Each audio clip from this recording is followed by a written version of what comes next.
వారాహి మీద వస్తే ఆ కిక్కే వేరప్ప.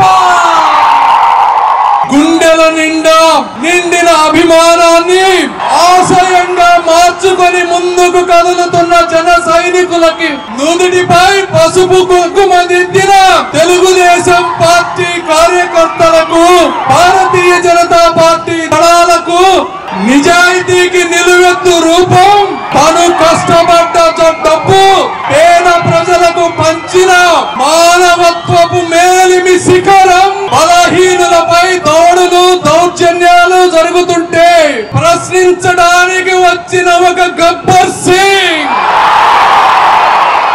నేను అభిమానించే శ్రీ పవన్ కళ్యాణ్ గారికి నా హృదయపూర్వక కృతజ్ఞతలు. 5 సంవత్సరాలలో మనం ఈ పరిపాలన చూస్తే విద్యతో వికసించాల్సిన యువతకి గంజాయి అలవాటు చేశారు. బిడ్డల భవిష్యత్తుని నాశనం చేసి కన్న తల్లిదండ్రుల పేగులపై కన్నీళ్లు రాశారు. అమర్ రాజా బ్యాటరీ లాంటి గొప్ప సంస్థలని ఈ రాష్ట్రం నుంచి తరిమి పారిశ్రామిక అభివృద్ధికి పాడగట్టినటువంటి వ్యక్తులు ఈ జగన్మోహన్ రెడ్డి గారు. అదే విధంగా పేదల కలల సౌదాలైనటువంటి టిట్కో ఇళ్లను పిచ్చి చెట్లకు వదిలేసినటువంటి దుర్మార్గులు ఈ జగన్మోహన్ రెడ్డి గారు. రోడ్లు చూస్తే గుంతలే గుంతలు, మందు చూస్తే దోచుడే దోచుడు, కరెంటు బిల్లులు చూస్తే బాధుడే బాధుడు, నాయకులు చూస్తే బూతులే బూతులు.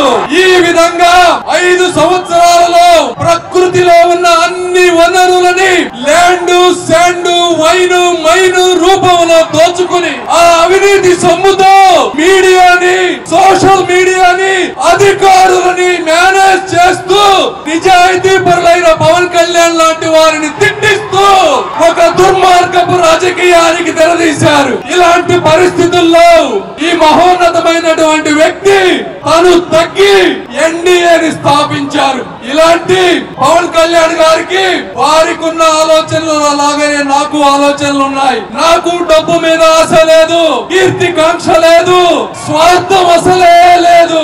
నేను పుట్టిన ఈ ప్రాంతానికి ఏదో ఒక చెయ్యాలన్న ఒకే ఒక ఆశయం తప్పించి, సార్ పవన్ కళ్యాణ్ గారు మీ ముందు నేను ప్రమాణం చేసి చెప్తా ఉన్నా, ఒక్క రూపాయి కూడా వచ్చే 30 ఏళ్లలో అవినీతి చేయనని, ఈ అభిమానాన్ని అభివృద్ధి రూపంలో ఇస్తానని తెలియజేసుకుంటూ మీ అందరికీ మనస్ఫూర్తి కృతజ్ఞతలు.